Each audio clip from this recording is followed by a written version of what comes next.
Hello everyone and welcome back to another tier list video here on the Let There Be channel, and today I'm going to be ranking the discography of Brockhampton. They recently split up. Well, they didn't recently split up, they technically announced that they were splitting up I think about a year ago, a little bit under that, but they just recently came out with basically what they're saying is their final two albums, one of which is The Family, which is a Kevin Abstract solo album under the name Brockhampton, and then TM, which is more of like an unreleased demos collection. Well, not demos, but like just a collection of kind of unreleased tracks. And so now that their discography is officially complete, I thought, why not do a tier list? You know, I've loved their music for a very long time. They've been a big inspiration for me, and yeah, it's sad to see them end, but they have an incredible discography behind them, and let's just get into ranking it. So as usual, I'm just going to go through in chronological order, talk about each album, kind of give some reasoning for my ranking, and also just name some of my favorite tracks. So let's start with what technically isn't an album, but is actually a mixtape, but it was their debut project, which is All American Trash. This is an interesting project. I think it showed a lot of promise for the group, and you know, it's really interesting to see how far they've come since this project. But even back in 2016 when they put out this mixtape, it's crazy just what they were able to achieve in terms of production and the vocals on here, you know, literally right from the very beginning. So to me, while this is nowhere near my favorite project from them, in fact it's my least favorite project from them, I still think there's something very impressive about it, and it definitely has its merits, just maybe not necessarily the greatest, most cohesive project. You know, I haven't listened to this project much. I've maybe listened to it like 3 times in full. There's not really any like favorite tracks for me on this mixtape other than the song Palace, which I just think has some incredible vocals, really beautiful yet simple production, and it has all these kind of switch up parts with Joba on them, and also the main part is just, I think this song is literally just Matt and Joba, but the chemistry they have on it is incredible, and production wise it's a great track. But overall I think the mixtape has a lot of shortcomings, and I'd probably give it a 6 out of 10. You know, I don't think anything's going to end up in the D tier here because this is their worst project and it's a 6 out of 10, so it's going to go in C. So next we have obviously Saturation 1, the project that really kind of started to blow them up all the way back in 2017. It's crazy saying all the way back in 2017, only 5 years ago, but you know, I wasn't into them at this time. I actually only got into them probably like 3 years ago. But still, it's obvious how influential the Saturation trilogy was, and just how crazy it was for a band like this to just suddenly crop up and be making crazy music like the Saturation trilogy.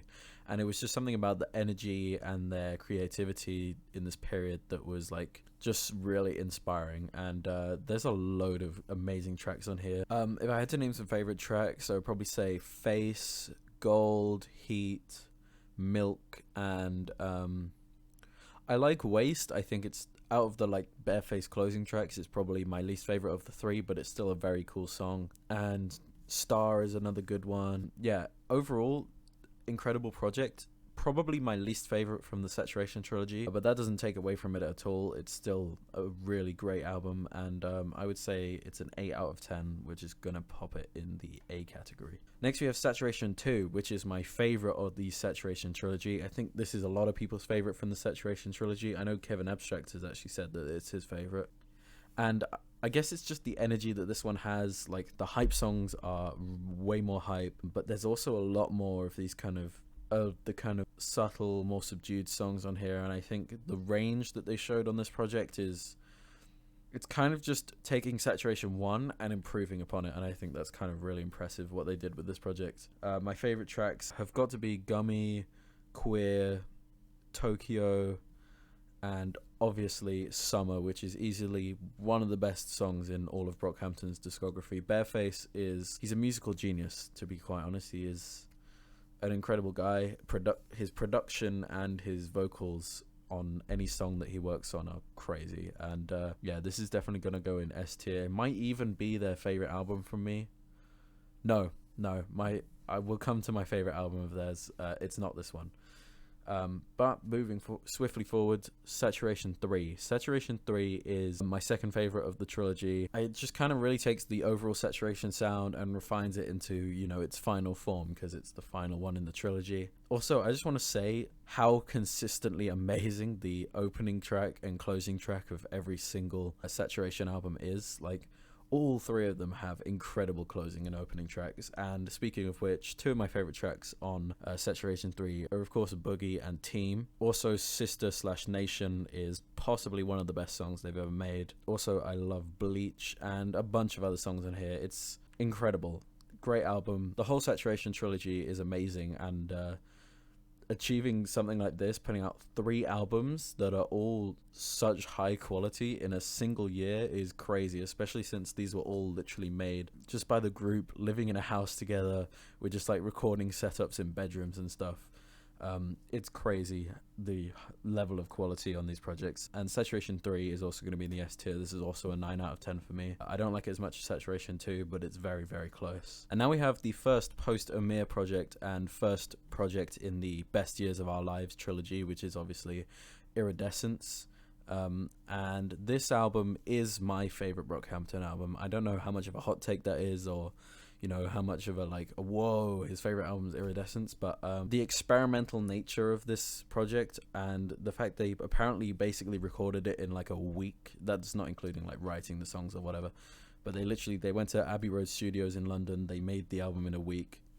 You know, I think the way they kind of really switched up the sound from the Saturation trilogy, but also kept that classic Brockhampton feel to the songs on here, is really impressive. And my 2 favorite Brockhampton songs of all time are on here, literally my top 2, Wait and Tonya. Those are incredible, beautiful songs. But what I really love about this album is the fact that it can have both like amazingly beautiful, heartfelt songs like those, and then also just like these crazy industrial experimental cuts like New Orleans, Javert, Where the Cash At, District, those kind of songs. The main thing that does it for me with this album is just the production, the level up in production.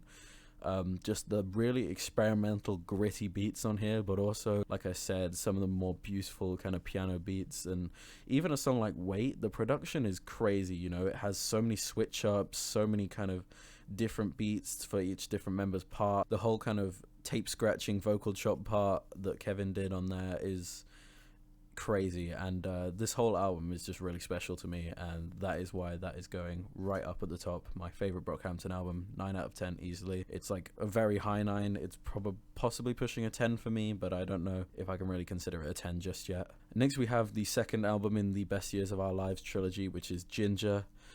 Ginger is a very interesting album because I wouldn't say it's anywhere close to being one of my favorite albums from them, but I still really respect the sound it was going for. It's obvious they were going for more of an R&B sort of sound than a rap sound for this album, and I really respect how they managed to pull it off.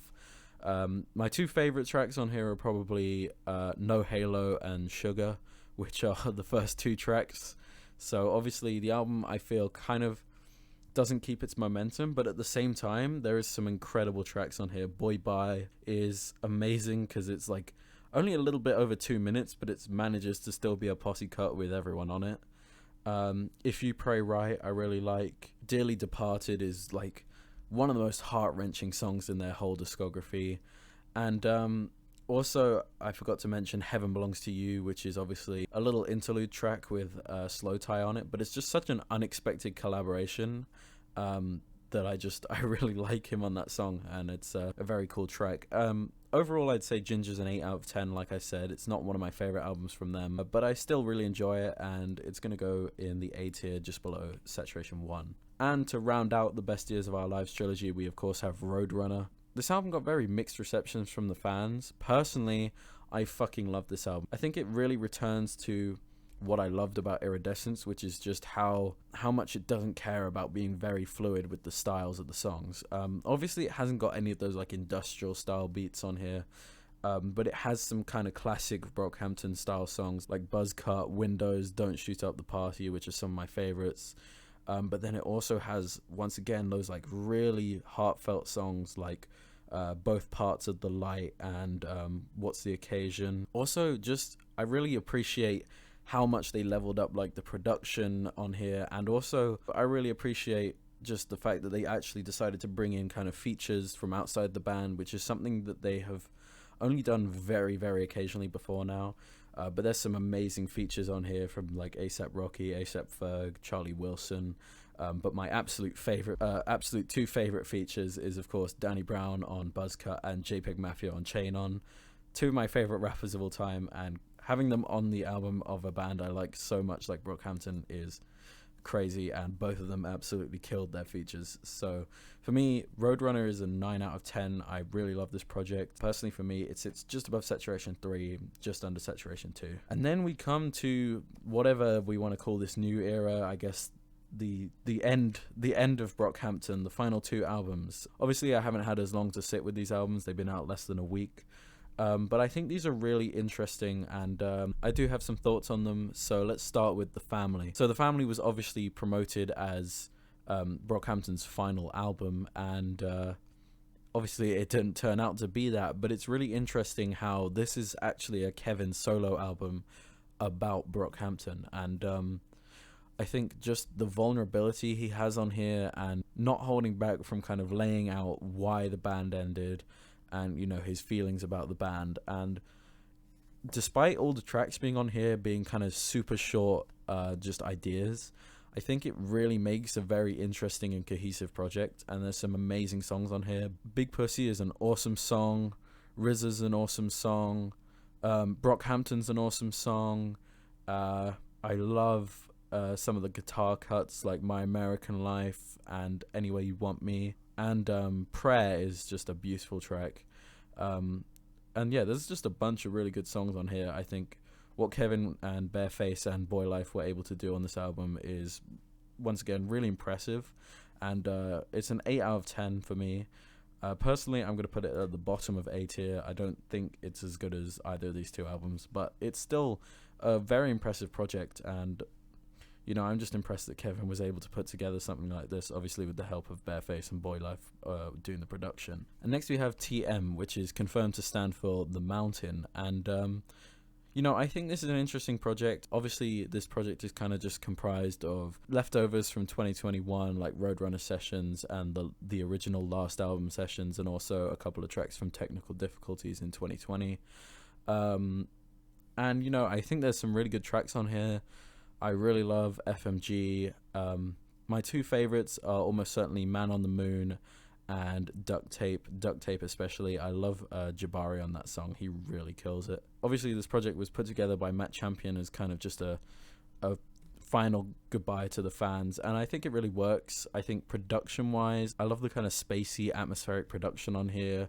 It has a lot of those kind of Travis Scott vibes to it, and you know, it's a good collection of songs. It doesn't really feel like a cohesive album because obviously it isn't really. It's more of a collection of leftover tracks. But, you know, considering that's what it is, it's still pretty good. Overall, I'd say it's a 7 out of 10. I'm going to put it here in the B category. But still not a bad way to go out. They could have ended it a lot worse. They could have ended it how it did end originally, which is with nothing, apart from a Minions soundtrack song.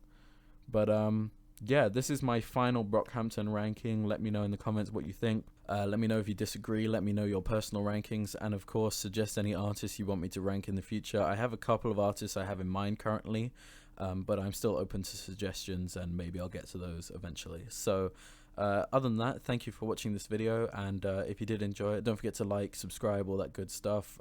And also subscribe to my main channel where I do game reviews and occasionally stuff about music as well. There is a new video coming out on there relatively soon. It's currently in the works. There's going to be like a little teaser video on this channel for that pretty soon. So other than that, thank you for watching and goodbye.